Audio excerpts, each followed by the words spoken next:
If you could give just one piece of life-saving advice to every person listening today, what would it be? I'm an exercise freak, so I run a lot, and I'd say exercise is definitely my top recommendation for any kind of health issues, really. I think without exercise, for me, from a personal perspective, I wouldn't be dealing with things like stress and work and home life and all the madness that we struggle with society these days. We all move at such a fast pace that for me to have that hour or two where I'm out running or in the gym or doing some other activities with friends or as an individual, that is massive for me. So I clearly recommend that doing some form of exercise, whether it's on your own or in a group, is the best thing anyone can do in terms of protecting and enhancing their health. Yeah, and Sister Ghazala, have you got any advice? Yeah, my advice would be, I think, sort of slow and steady and making small changes sometimes. I often find that if you try to sort of just give up one thing, it's harder, and sometimes you can almost crave that thing even more and you end up doubling up. So I would just say try to make those small changes, and what we find is that things become a habit. So whether you've got a habit of ingesting stuff that's not so great for you, if you make slow changes, try to reduce things, you form new habits, better habits.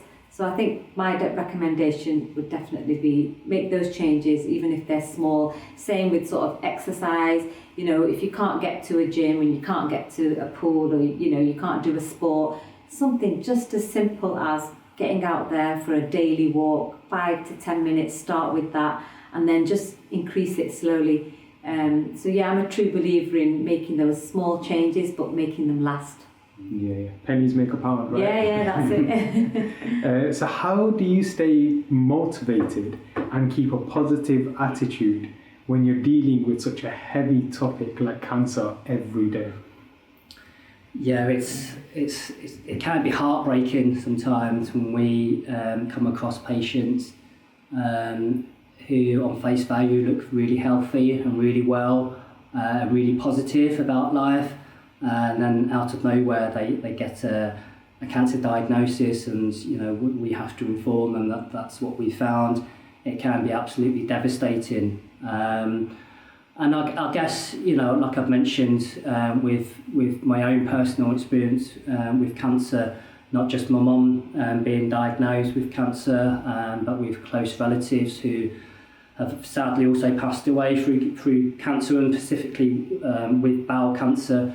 That gives me the motivation and the enthusiasm and the need to get these messages out there, to try and do something more around cancer, rather than hiding behind the sofa and trying to pretend it's not there. We do need to stand up, take ownership of our health, address some of the problems that we may have, and use the amazing treatment that we've got out there.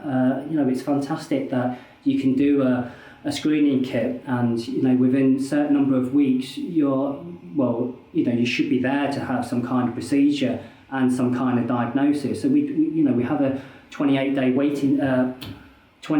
target time, where from diagnosis, from completing the kit to getting a diagnosis, we have that target time. And it's really important that we make use of these services, because, like Ghazala said earlier on, it is essentially life and death. Because if you don't address it and you just ignore it, then treatment will be a lot harder. Recovery will be more difficult, and it can shorten your life by a vast amount. So, So I think, how do we stay positive with this? We work with communities, so it's very sort of at grassroots level, and the stories that I hear from people, catching cancer early and how they've survived it and how they've kind of tried to have a positive impact on other people as well. It really humbles me when I hear about people talking about their own experiences and their challenges and how they've tried to sort of turn that into a positive. So we've got lots of people that again become cancer champions. So they take up some training offer and try to go out into their own communities to talk about cancer. So Answer Cancer offers it's a voluntary program. It's called the Answer Cancer Champions Program. So you can sort of sign up and get some training and learn how to speak to other people about cancer. And the amount of work that you do with the program, it can be as little as you want or as involved as you wish.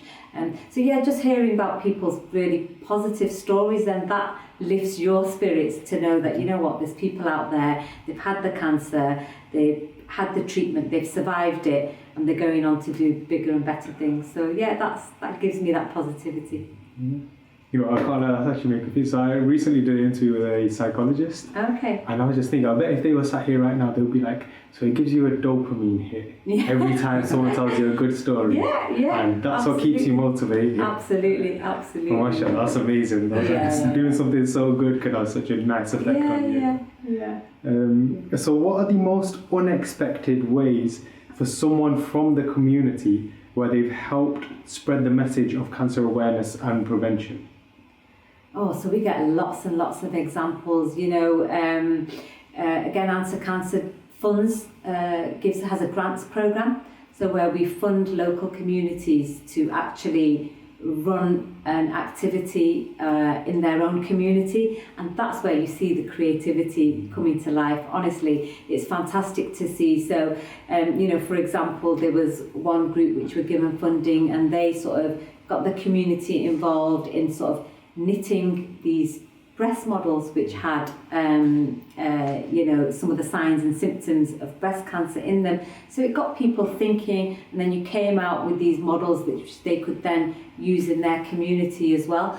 So, you know, the creativity is endless of what communities are doing in terms of like raising awareness, and there's always lots of opportunities. So we would say if anyone is interested in getting involved with their community to raise awareness about bowel cancer screening or other cancer screening programs is you know, you can go onto our Answer Cancer website and sign up as a champion, and we'll support you in you know, helping you to get out into your communities to share the messages as well. Great, yeah, well, thank you to both of you for joining us for this and for teaching us more about bowel cancer. I know you guys are doing a lot of hard work for this, so may God reward you both for all of the hard work that you're doing. So we'll end with Subhanaka Allahumma wa bihamdika ashhadu an la ilaha illa anta astaghfiruka wa atubu ilayk. Jazakallah khair. Assalamu alaikum.